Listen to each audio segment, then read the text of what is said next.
आप 8 नहीं 18 घंटे काम करें।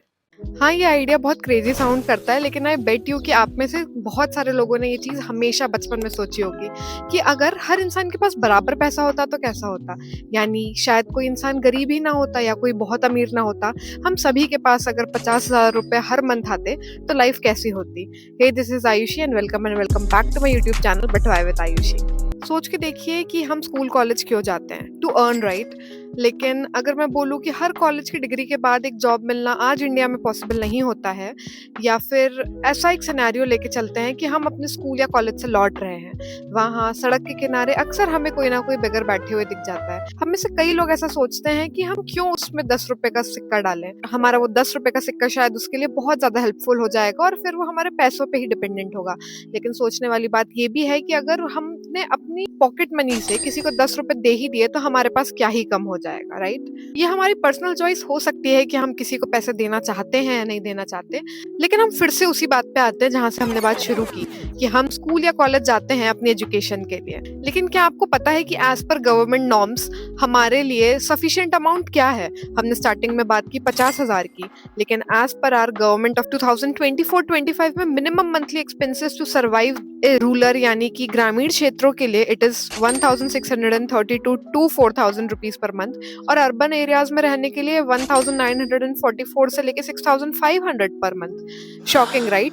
क्योंकि हम में से कई लोग ऐसे हैं जिन्होंने अपनी होली के उस इवेंट को अटेंड करने के लिए ही इतना पैसा दे दिया, और हमारी सरकार कहती है कि पूरे मंथ को चलाने के लिए इतना पैसा काफी है।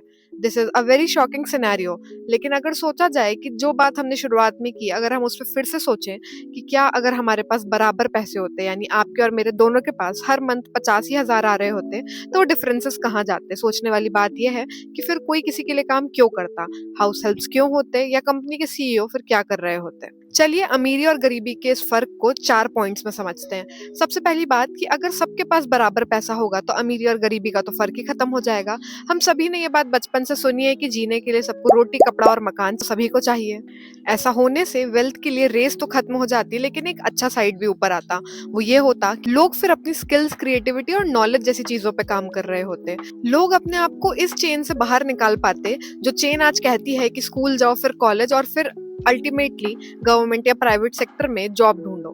लोग फिर बैठ के अपनी स्किल्स पे काम करते, बेटर पर्सनालिटी बनाते, या फिर शायद वॉलंटियरशिप जैसी चीजों को चूज करते। मोटिवेशन का फोकस मनी से हटके इम्पैक्ट और इनोवेशन पे आ जाता। लग्जरी आइटम या ब्रांडेड प्रोडक्ट्स का क्रेज थोड़ा कम होता। चलिए थोड़े एग्जाम्पल के साथ समझते हैं। मान लीजिए कि हम सभी के पास 50,000 रुपए हैं, लेकिन हमें जो टॉय चाहिए वो तो 40,000 में ही आता है। मान लीजिए हम 10 लोग हैं जिनके पास 50,000 रुपए हैं। हमें एक प्ले स्टेशन चाहिए, वो प्ले स्टेशन 30,000 रुपए का है, लेकिन वो प्ले स्टेशन सिर्फ 3 ही है। ऐसे केस में क्या होगा? वो कंपनी जानती है कि लोगों के पास ज्यादा बजट है और हमारा प्ले स्टेशन लेने की कैपेसिटी है, तो वो अपने प्ले स्टेशन को 30,000 से बढ़ाकर 60,000 कर देगी।